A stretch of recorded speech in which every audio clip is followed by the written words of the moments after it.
Do you want to talk about your startup at all? Yeah. So this year, January, started delegance.ai, which we haven't even really debuted. So is this a form of alpha? I don't know. But we are essentially a research lab that's going to apply a lot of these ideas on world models, forward planning and simulation, and metacognition and agent orchestration to different kinds of businesses. And so we have, some are kind of like boring classic kind of businesses. Some will be like SaaS or digital. And I spend a lot of time thinking about what the future of SaaS looks like, what the future of online businesses looks like.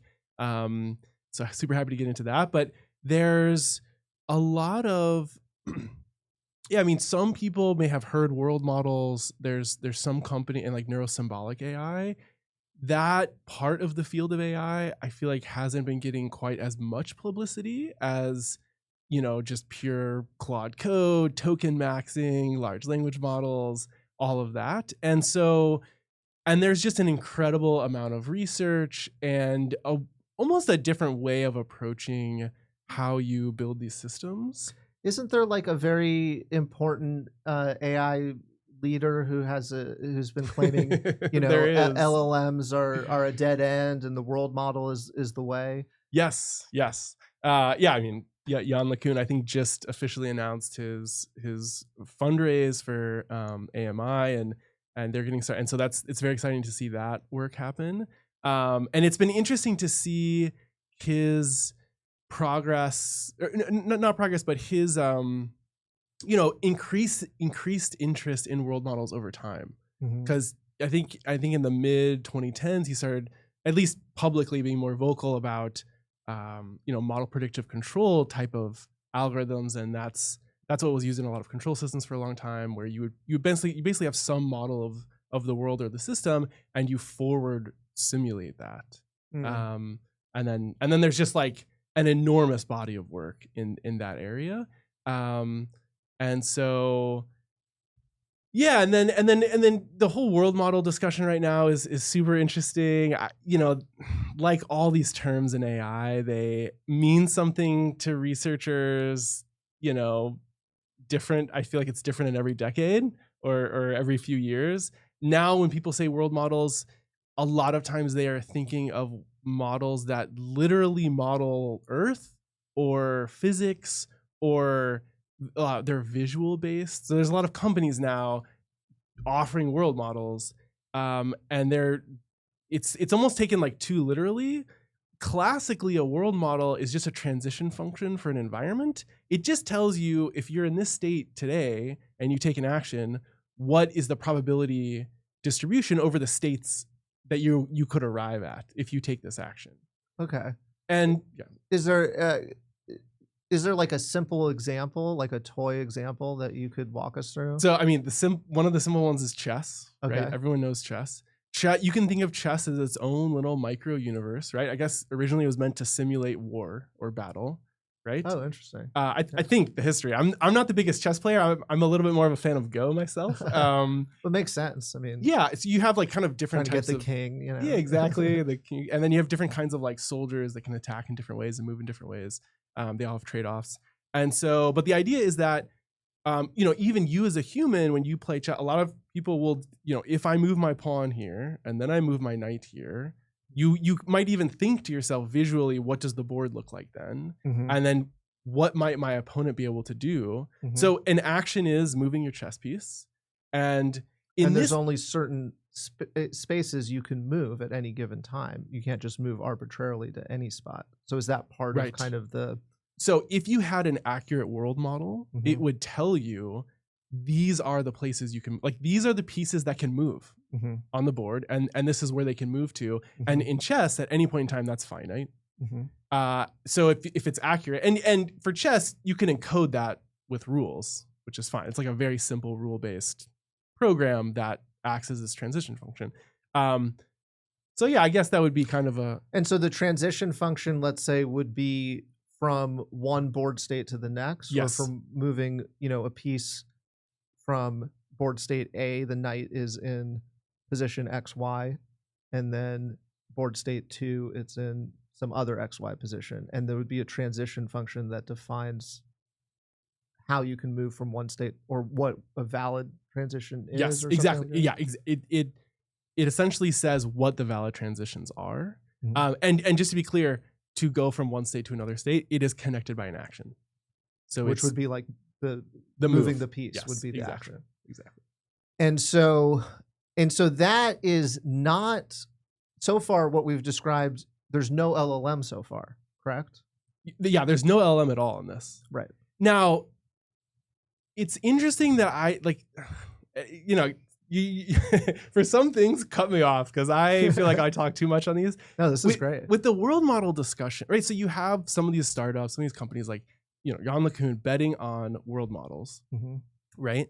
But the distinction, like it's not really. So first of all, it's what do you mean by world model? Do you mean a transition function, or are there like other implications? And so now that you have to be like, if someone says world model, they could be talking about 10 things right now. So you really have to, really it's similar with like agent. Someone says they're running an agent. There's a lot of things, there's a lot of nuance there. And the type of agent, right. What's the environment it's in? How is it autonomous? Is it really just a glorified workflow?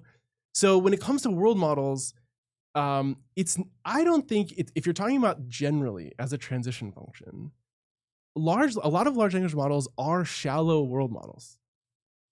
Ah, interesting. Like you could ask, I bet you could go ask Claude about a state of the game in chess and ask what the legal moves are. Right. And I bet for chess, it's probably right. It might be right every time. Like, these are the legal moves.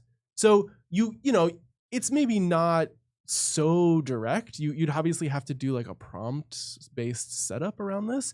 But you could imagine with Claude and asking it every time, you could do forward rollouts. I see. Right. Where you have state action trajectories, and but the thing about these systems is they're not even necessarily like trained to be world models, though. Right. It's something that they have incorporated, and so they can be used as a shallow world model, but oftentimes they are not adequate or even efficient enough to be used as one. Because the LLM's trying to predict the next word, and it might need to come up with its own world model in order to make an accurate prediction. Is that right? Well, I'm really talking one level up from token prediction. You're really just looking at the outputs that are coming out. So I'm thinking you just like treat the LLM as a function, and whatever the full sequence of tokens that it produces, you could use that as a state. Right. You could use that as a world model. But I think one distinction here that's interesting is between deterministic and non-deterministic. So, whenever we work with an LLM, it's highly probabilistic. You can ask it similar things and get different responses. Or you might have something in your Claude.md that tells your LLM to do something, and maybe most of the time it listens to that, and then every once in a while it doesn't. So whereas if you have a chess engine world model with deterministic state transition functions, every time you run it on a board state, you're going to get the exact same result. Yes. And that, I think in general, is maybe an example of a broader theme, I think, that comes up in AI a lot, which is the balance between the open-ended reasoning of the LLM that's a little bit chaotic and not deterministic, and you don't always know what you're going to get, versus having it interact with something that is highly deterministic and highly structured. So like what we're seeing a lot in coding environments is there's the harness and the LLM, but and the context, but then there's the markdown, and the markdown is something that is like is fixed, is version controlled, and isn't as ephemeral as what might be floating around in the context, or the you're vibe coding something, but you're working with a programming language like Rust, where there's a formatter and a linter and a compiler and type checking and these highly deterministic constraints. So it's almost like you put the AI on some rails, and it does really nicely when it has that firmness. It's not just floating around. So it makes me think similar with the world model, where it's like, and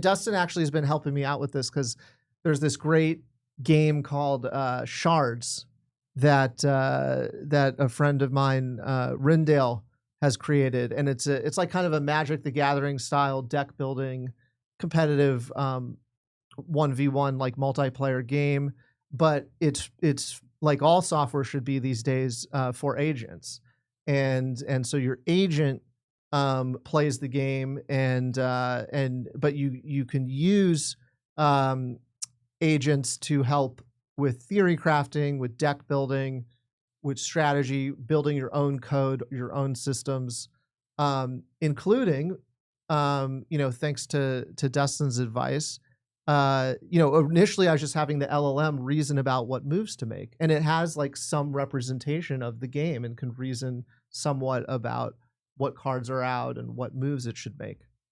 But it's kind of limited in what it can do there. And so Dustin was suggesting, well, if you build an entire game engine, aka world model, and then you can simulate all of these games, and you can do these Monte Carlo rollouts, and you can do look aheads, and you basically give the AI access to this thing. I mean, there's a lot of ways it can be leveraged. You can train your own model with it, or you can give it kind of like some eval functions where it can run lines and it can evaluate its position. So now it has a tool that's deterministic, that has a world model, and you're using the LLM, and it's actually interacting with that data and calling that data and using it as a tool. And the combination there, I think, is really powerful.